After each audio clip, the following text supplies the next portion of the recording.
नमस्कार दोस्तों, मेरा नाम भव्य मंगला है। मैं अपनी किताब the power of self talk से एक और बेहतरीन टॉपिक लेके आया हूँ और आज मैं आपसे बात करने वाला हूँ कंपटीशन के बारे में। और जब तक ये वीडियो समाप्त होगा आपको समझ में आएगा होता क्या है कंपटीशन, क्या ये अच्छा है, ये बुरा है और क्या कर सकते हैं जिससे हम इस कंपटीशन की लत से बच सकें।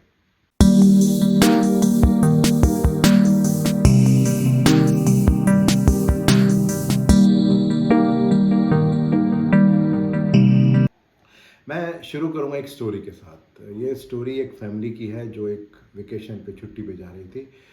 फादर, मदर और 2 बच्चे। वो अपनी कार में मज़े से जा रहे थे, एन्जॉय कर रहे थे, गप्पे लगा रहे थे, गाना गा रहे थे, खाना खा रहे थे और उन्हें पता था कि भई उन्हें कहीं जाना है और कोई टाइम की बंदिश नहीं है और मज़े से चलते जा रहे थे। अचानक ही उनके पास से एक दूसरी गाड़ी निकली और समहाउ जो भाई साहब गाड़ी चला रहे थे उन्होंने दूसरी गाड़ी की तरफ देखा, तो उनको ऐसा लगा कि जैसे कि वो दूसरी गाड़ी वाला उनको चैलेंज कर रहा है कि आओ रेस लगाएँ।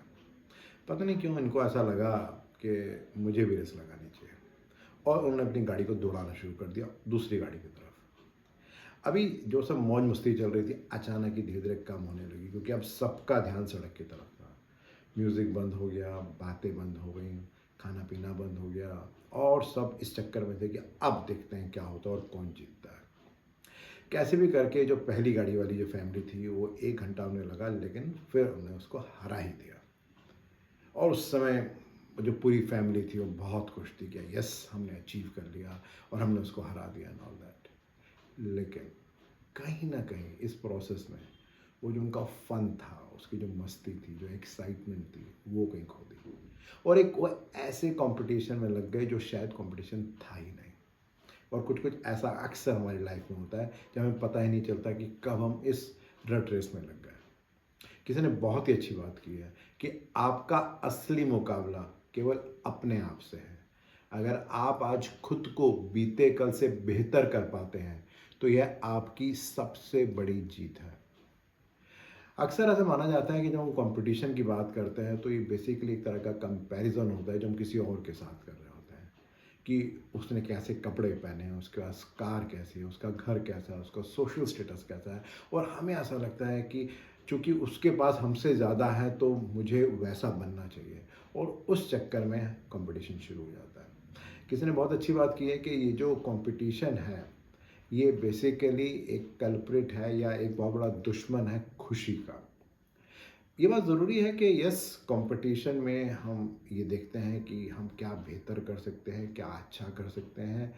लेकिन जब हम अपने आप से कंपटीशन ना करके औरों के मुकाबले कंपटीशन करना शुरू कर देते हैं तो कहीं ना कहीं जो हमारी पीस ऑफ माइंड है, जो हमारी खुशी है, जो हम इंजॉय कर रहे हैं लाइफ को, वो कहीं ना कहीं हम लूज़ कर देते हैं इस कंपटीशन के चक्कर में। एक बहुत ही अच्छी बात बोली है कन्फ्यूशियस ने कि उस काम का चयन कीजिए जिसे आप पसंद करते हो, फिर आप पूरी ज़िंदगी एक दिन भी काम नहीं करेंगे।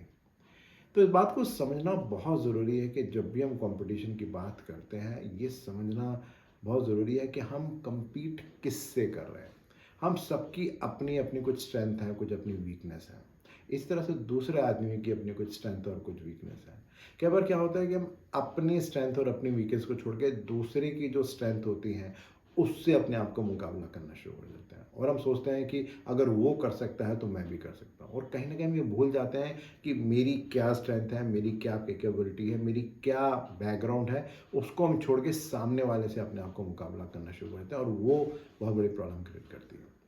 जैसे मैं आपको अभी स्टोरी में बता रहा था उस कार के कंपटीशन के बारे में। अब मान लीजिए आप मर्सिडीज़ के कार ओनर हैं और आप मर्सिडीज़ चला रहे हैं और आप मुकाबला कर रहे हैं एक मारुति सुजुकी कार के साथ।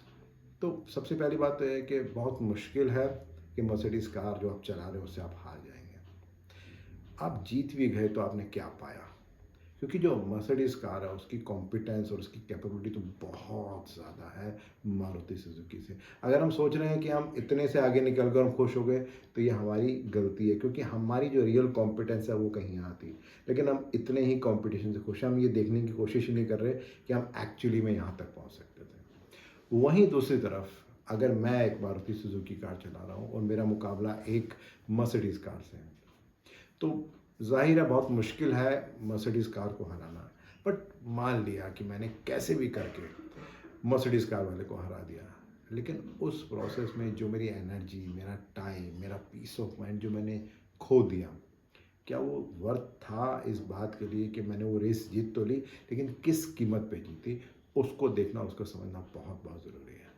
एक बहुत ही अच्छी बात की है ओशो ने। उनका कहना है कि किसी से भी किसी भी तरह के कंपटीशन की आवश्यकता नहीं है। आप स्वयं में जैसे हैं एकदम सही हैं, खुद को स्वीकारिए। क्योंकि अक्सर ऐसा होता है कि जब हम अपने आप को जैसे हम हैं एक्सेप्ट नहीं करते, तो ये कंपटीशन और कंपैरिजन की भावना शुरू होती है। तो इम्पॉर्टेंट यही है कि हम अपनी कॉम्पिटेंस को देखें, अपनी कैपेबिलिटी को देखें, अपनी स्ट्रेंथ को देखें, हम क्या कर सकते हैं और उसके बेसिस पे जो हम बेस्ट कर सकते हैं वो करें। आपने अगर बड़े बड़े खिलाड़ियों को भी देखा होगा, क्रिकेट में विराट कोहली को देखेंगे, टेनिस में रॉजर फेडरर को देखेंगे, या फुटबॉल में अगर आप मेसी या आप रोनाल्डो को देखेंगे, इनके किसी भी इंटरव्यू में आप देखेंगे तो ये हमेशा अपने बारे में बात कर रहे होते हैं कि मुझे अपने आप से बेहतर खिलाड़ी बनना है, अपने आप को इम्प्रूव करना है, अपने आप से बेटर जाना है।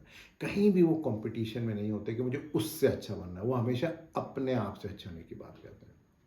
एक बहुत ही अच्छी बात बोली है, जहाँ बोला जाता है कि विनर के पास हर समय कोई ना कोई हल होता है, जबकि लूज़र के पास समस्या ही है हर समाधान के लिए। तो ये बहुत ज़रूरी है कि हमें ये देखना है कि हम लाइफ में क्या पाना चाहते हैं, कैसे पाना चाहते हैं, और जो भी हमारी कैपेबिलिटी है उसके बेस पे हम उसको पूरी तरह से अपनी जान लगा देनी चाहिए, जिससे कि उसे हम अचीव कर सकें। और 4 तरीके हैं जिससे कि हम इसको इम्प्रूव कर सकते हैं। जो सबसे पहला और बहुत ज़रूरी है वो है अपनी काबिलियत, अपनी कॉम्पिटेंस को बढ़ाना। जो सबसे बड़ा जो चैलेंज आता है जब हम बात कंपटीशन की करते हैं, वो इसलिए आती है क्योंकि हमारे अंदर अपनी काबिलियत की कमी होती है, जिस कारण से हम कंपटीशन में ज़्यादा लग जाते हैं। तो अगर हम अपनी काबिलियत को बढ़ाएंगे तो बहुत ज़्यादा पॉसिबिलिटी है कि हम इस कंपटीशन के चक्कर में पड़ेंगे ही नहीं, वो माइंड में आएगा नहीं आएगा।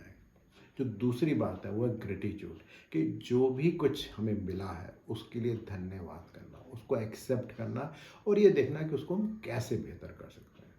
जो तीसरा है वो मेडिटेशन है, क्योंकि वो हमें हेल्प करता है मन को शांत करने के लिए, हमें ये देखने के लिए कि जो भी हमारे पास है हम उससे खुश रहें और फिर देखें हम क्या बेहतर कर सकते हैं। और जो चौथा सबसे इम्पॉर्टेंट है वो है माइंडफुलनेस, कि हमें पता हो हमारे आसपास क्या हो रहा है, हमारी जो अवेयरनेस है उसको हम इम्प्रूव करें, जिससे कि हम चीज़ों को सही ढंग से देख सकें, सही डिसीजन ले सकें और हमेशा लाइफ में खुश रह सकें। एक बहुत ही अच्छी बात बोली है जिसके बारे में कहा जाता है कि मंजिलें मिले ना मिलें ये तो मुकद्दर की बात है, लेकिन मुश्किलों से डरकर हम कोशिश भी नहीं करें ये तो गलत बात है। तो इम्पॉर्टेंट ये है कि हमें हमेशा अपने आप को चैलेंज करना है और अपने आप को बेहतर करना है। मैं रोज़ अपने आप को चैलेंज करता हूँ और एक बेहतर इंसान बनने की कोशिश करता हूँ। कंपटीशन से दूर, यानी कि किसी और से मुकाबला ना करके खुद से मुकाबला करता हूँ। कई बार सफल होता हूँ, कई बार नहीं होता हूँ, लेकिन फिर भी मैं रोज़ प्रयास करता हूँ। आप क्या कर रहे हैं? मैं आपके फीडबैक का इंतज़ार कर रहा हूँ। धन्यवाद।